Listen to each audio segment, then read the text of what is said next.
Welcome to this week's sim racing video. Tonight I'm going to review the Next Level Racing wheel stand DD. Now this is a wheel stand aimed at people that want to use a direct drive wheelbase and high-end pedals, but with the convenience and the small form factor of a wheel stand. Now I've not opened it up yet, it's sat here in the box beside me, and it's a heavy box, I can tell you straight away. There's some girth to this bad boy stand. You know, I've got the GT Omega Apex wheel stand here that I did a review of a few weeks ago, and I've got the wheel stand Classic. And you can feel as you go up in price how much heavier each package gets as it arrives. And this one is by far the heaviest so far. So I'm already getting the feeling it's going to be pretty sturdy. So these are aimed for the direct drive wheels specifically. Now you might think, if you're splashing out all the money on a direct drive wheel base, why would you use a wheel stand? And it's a good question. This is really going to be for a very niche portion of the market, of the sim racing market. People that need a wheel stand but can afford, you know, and can justify a direct drive wheel. Obviously, normal circumstances, if you can afford a direct drive wheel, you can probably afford, you know, a full-size cockpit to go along with it. But if you're in a circumstance where you can't have a full-size cockpit, you haven't got the space, but you can afford, you know, a decent direct drive wheel and decent pedals, you're going to want them to mount to something that's capable of taking what they can put out, you know. Now, ultimately, you know, with a wheel stand, there will be some compromises. There's going to be a little bit of flex. There's going to be some movement. You're still going to have the issues where whatever chair you're in can be tipped back if you're pressing the brake pedal too hard and things like this. That's all, you know, wheel stand issues, and you have to live with that if you're the sort of customer or sim racer that wants a wheel stand, you know. So that's not what we're going to be focusing on. We'll be focusing on how sturdy this wheel stand is, which is really the most important thing when it comes to bolting down a direct drive wheel. Now, the other thing is, I don't have a direct drive wheelbase, and logically it would be perfect in an ideal world to test this with a direct drive wheel. I don't have one. I've got my Thrustmaster TSPC Racer, which is about 6 or 7 Newton meters of torque, or my Logitech G920. Now, even a cheap direct drive wheel, or a cheap one that's worth having, puts out 15 to 20 Newton meters of torque. So I'm not even going to bother removing my TSPC Racer from my main rig, because I've made some modifications to it. I've opened it up, I've got additional wires coming out of it, and I'll be perfectly honest, it's quite a lot of work to remove that from my main rig just for the sake of testing this when it isn't going to be able to test it to its fullest capacity anyway. So I will be using my Logitech G920. I know some of you in the comments are going to complain about this. The internet's full of people that are happy to complain about everything. But it's not a perfect world. I'm not perfect, and I don't have endless pots of money, which is why I don't have a direct drive wheelbase. But we can still see, and I can still tell you just how sturdy this is.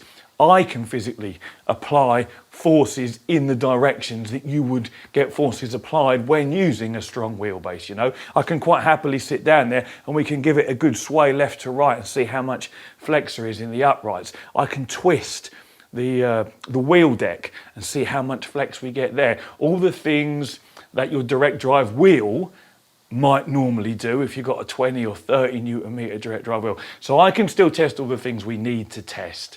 And obviously I've got the other 2 wheel stands here that I've used very, very recently. I can soon tell you whether this is noticeably sturdier than what those are or not, and whether I think it will take a direct drive wheel. I've used quite a few direct drive wheels. I just don't own one because they're expensive. Anyway, enough waffling in the intro. Let's get this unboxed. I'm just going to unbox it, tip it out on the floor. I won't show you. And then we'll go through what's in the box, and then I'll do a quick sped up video of me putting it together.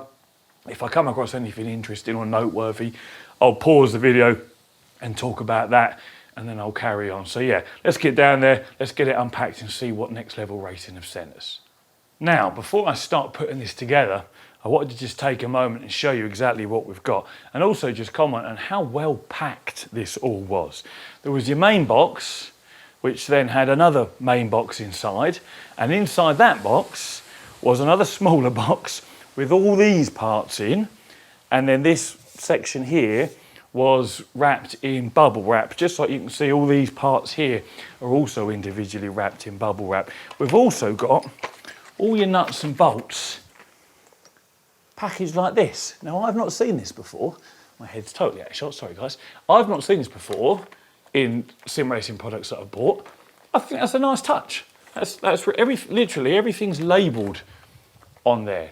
So I'm assuming that's all going to correlate with the instruction book over there. So we've got some Allen keys, we've got spanners, or a single spanner, sorry, a bucket load of washers, nuts, bolts, everything we're going to need to put it together. And it looks like, you know, we've got quite a lot of stuff here. I've assembled a few wheel stands, you know, even recently, and some fold-away cockpits. And this looks like there's going to be more assembly required than on any of the ones I've assembled previously. Now, I suppose that's neither a good or bad thing unless you're someone that struggles with, you know, assembling stuff, in which case you're going to prefer to have something that comes mostly assembled. So let's grab the instructions. I'm yet to look at them, and I am going to look at them because there's quite a few bits and pieces here. And let's get the rest of it unpacked and get it assembled.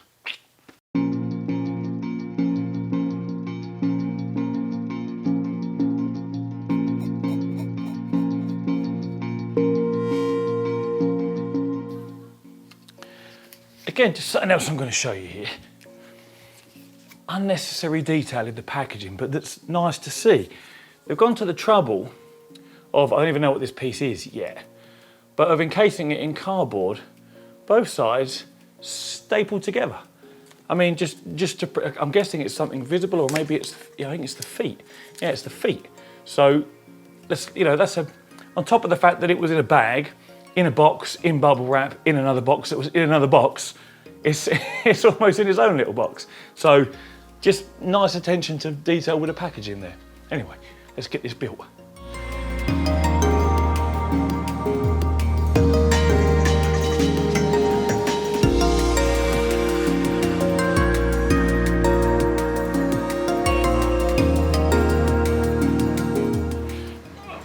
I suppose, in case you want to have a quick look at the instructions and see as they come, we've got a list of parts there that we should have, and then the instructions themselves actually begin. Are they all in one language? Yeah, it's all in just one language. Oh, there's a link there to an assembly video as well. I'll perhaps put that at the end of this video if you want to see that. It'll probably be smoother than what my assembly is going to be, as I've not done one before. But anyway, yeah, let's get back to it.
So, we are fully assembled.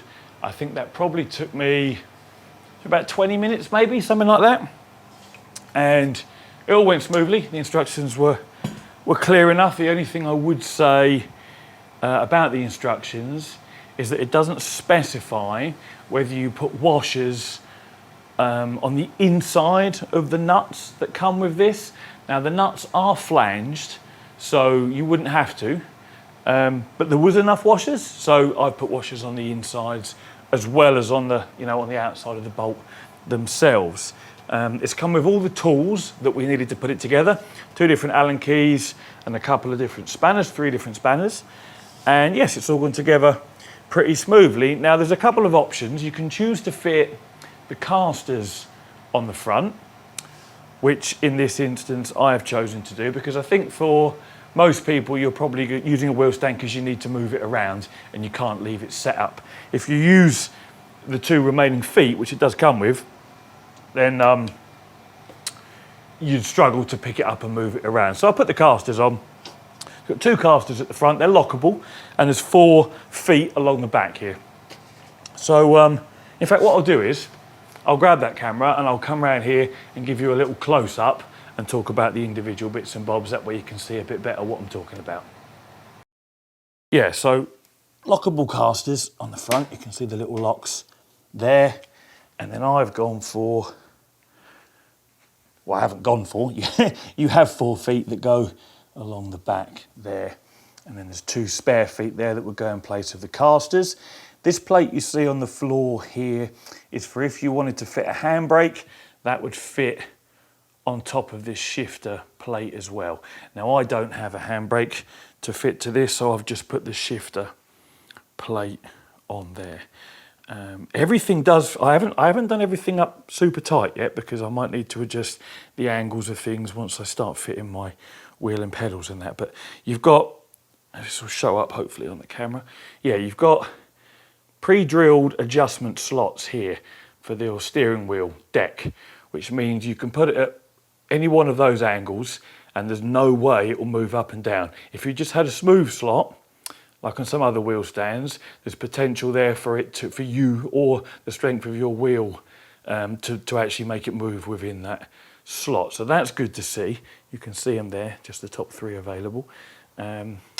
We've got the same thing, you won't see it because it's out of sight, but the same thing for this plate here that your pedal deck bolts to, that has the same adjustment. That can be tilted up and down as well. Now, if you want it at a really steep angle, they actually include 2 long bolts that go through here and into there. So you can really secure it in that upright position to stop any flex. So that is a nice little touch as well. Now, this wheel stand doesn't fold away like most other wheel stands, and it's a byproduct of it being as sturdy as it is. You know, I just don't think you can easily make it fold away. You can see here all the pre-drilled holes for Thrustmaster, Fanatic, Logitech, they're all there, and presumably the same on the pedal deck and the shifter mount to the left there as well.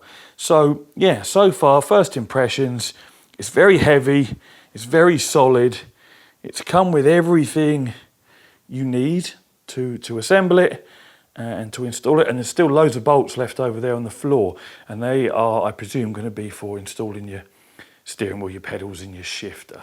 So that's what I'm going to do next. I'm going to throw my Logitech setup on there, and then we'll get it all cinched up tightly once I've got everything where I want it, and we'll take it for a little test run in Dirt Rally. Typically, we've got a 14 gig update that needs doing for Dirt Rally. So whilst that's downloading, I just wanted to show you just how sturdy this wheel stand really is. Now, I've done everything up tight. Obviously, I'll say it again, we are only using the Logitech stuff, but in spite of that, I can demonstrate to you just how solid this rig is. I can't make anything move.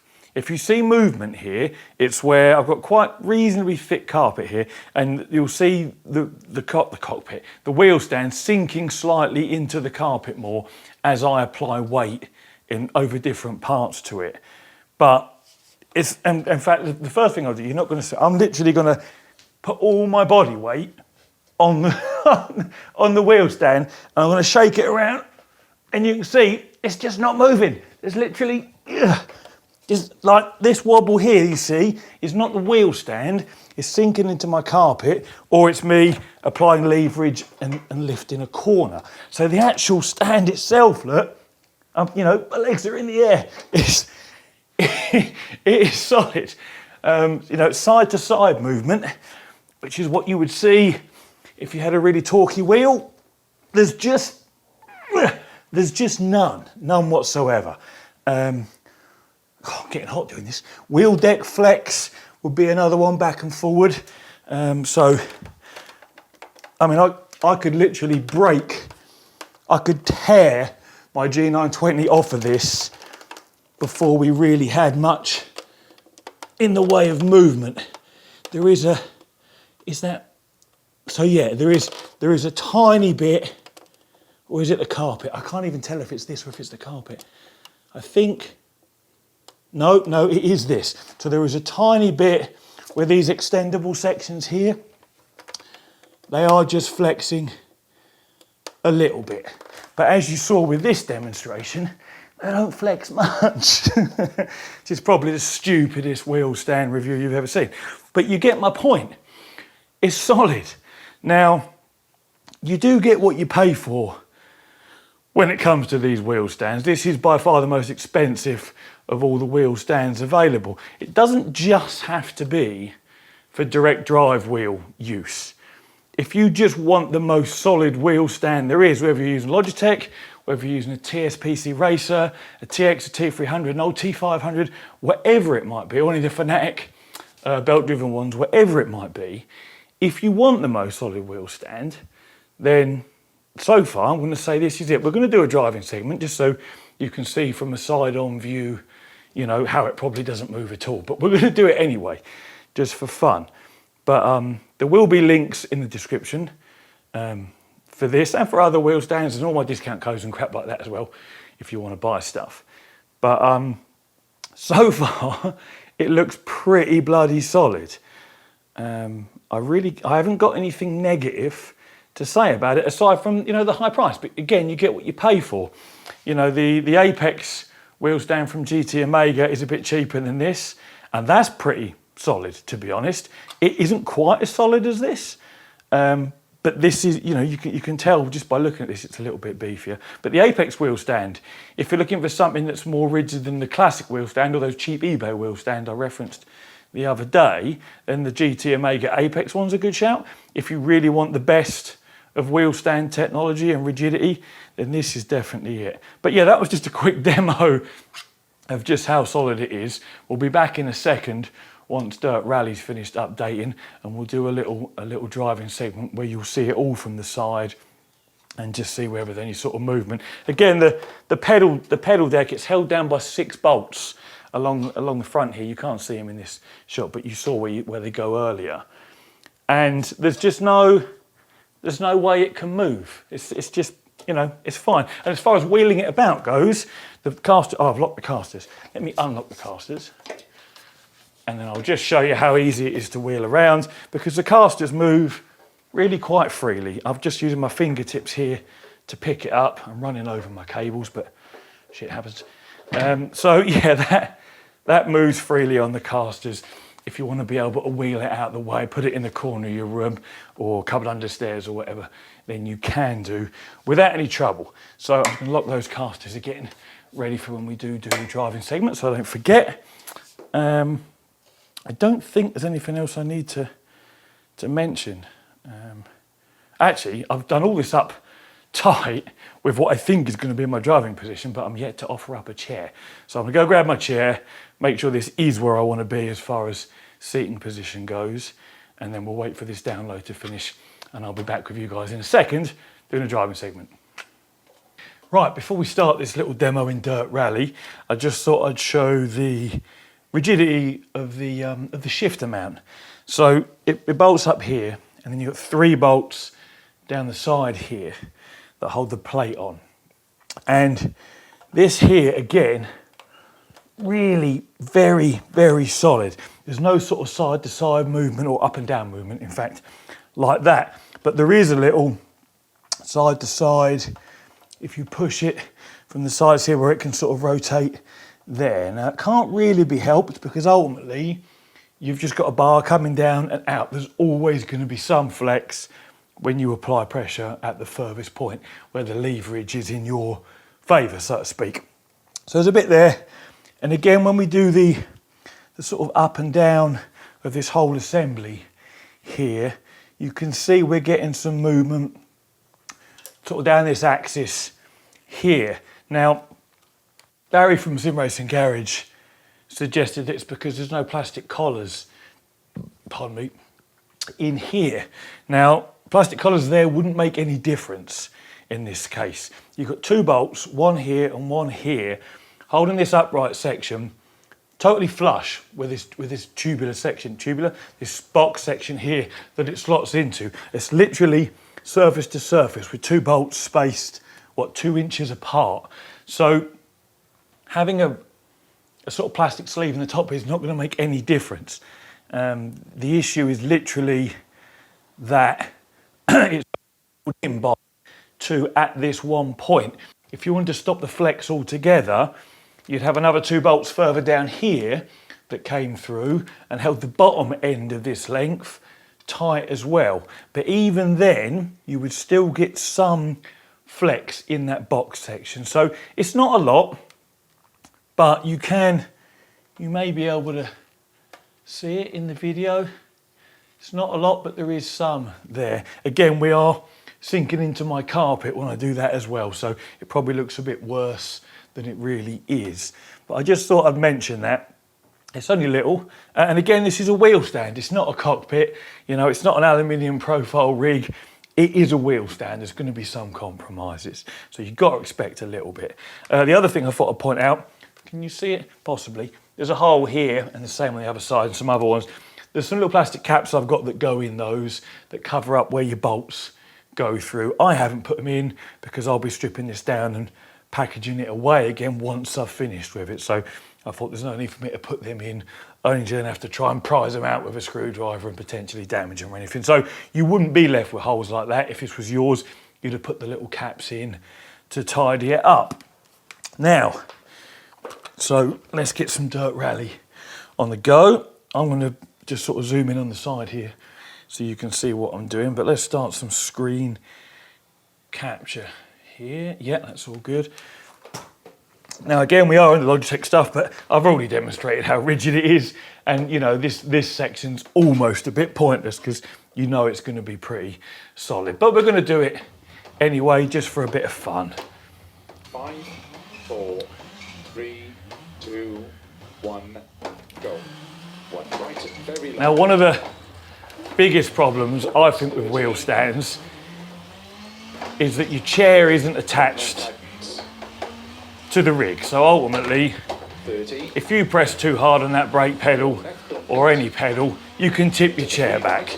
And Caution, don't cut through left. this is really where, 50 over crest. you know, fitting high-end pedals to this setup or any wheel stand really makes no difference, because that isn't going to be, the wheel stand isn't going to be the limiting factor. It's going to be the fact that your chair is going to tip back 3 right. or move. Into 2 left. So what we're really looking at here 3 right. is how solid, Comes into 1 left. you know, the sort of upper area of the stand is here rather than the pedals, because that's something that is determined 3 right. by the wheel stand itself and nothing to do with your chair. You know, I can really hammer on this if I want, and you'll see Into cut maybe we're getting movement up and down there. As I say, part of that is going to be because I'm on carpet. There's nothing I can do about that because I don't have a hard floor left. anywhere to try it on. Opens 30. But the wheel stand itself does feel, I'm going to say it does feel the most solid of any wheel stand I've used. Into 4 left. But then it comes in at the highest price, so you would expect that really, wouldn't you?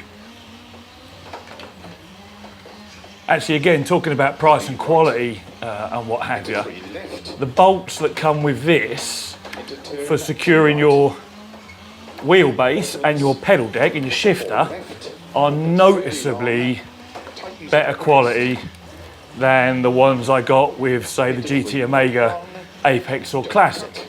Again, the ones I got with those did the job just fine, but when you're paying, you know, extra money like you do for this one, cut. seeing where some of that money is gone, you know, is nice to see. Narrow grid. So it's good to see they're using higher quality bolts. 6 right over crest. Into 3 left. As I say, it was packaged really well. This thing's heavy as well, you know. Into 6 right. One of the other things you can do with wheel stands is if you pull back, you can lift it up off the ground like this. Whoop. Now, I mean, you won't be pulling back, 20. but that's harder to do on this wheel stand than it is on some of the cheaper ones Very long. because of the weight of it all. Crest. And again, if you had 4 left. high-end pedals attached to it, 20. a high-end wheelbase, a high-end shifter, a handbrake. This whole assembly is going to be that bit heavier still and that bit more solid. Whoa. Right to the crest. Well, hey, pay attention. So yeah, it's going to be solid. The whole thing feels solid. Like the GT Amiga Apex wheel stand feels solid, more so than their classic. I would say this feels a touch more solid even than the Apex. Not by a lot though. In fact, I think in another video I'm going to have all three of those wheel stands side by side, just so you can sort of compare the size, the chunkiness, the girth, and perhaps help you guys make an educated buying choice if you're looking for one. But yeah, racing with it, we've got no problems. I'm in dirt rally, I'm throwing the wheel around, you know, more so than you would in any other sim where you're not sliding around corners and, you know, banging things around. And it's fine, it's solid. Into slow, one left tightens. Oh, I think we're actually at the end. We're at the end, but I've crashed. So anyway, we'll sit here staring at this post. So let's just stop the screen capture, which is that one. Yeah. So in conclusion then, if you're looking for the sturdiest wheel stand that money can buy, because you need a wheel stand, not if you're looking for a full-size cockpit, if you're looking for a fold-away chair, obviously this is a wheel stand. It's not going to do the same job as what they do. You know, your chair is not fixed to it. But if you need a wheel stand, if that's what you're after, and you want the best wheel stand money can buy, whether you're using a direct drive wheel, whether you're using a TSPC Racer, or a TX, or a Fanatic C SW, or any of those, or even this Logitech setup, this is by far the most solid wheel stand there is. Again, you can see this movement here that's happening. Part of that is my carpet. The other part of it is just that flex we're getting in this section here. But aside from that, you know, it's a solid wheel stand. And they've put some thought into it, and they've used good quality components. And yeah, I wouldn't have any problems recommending it if it's what you're after and it's in your budget. So, on that note, links in the description for one of these, should you need one. Discount codes in the description for GT Amiga and Sim Racing Studio stuff. Patreon links, all the usual blah, blah, blah stuff there. If you want to support the channel, that'd be amazing. I'll catch you guys all in the next video. As always, take it easy.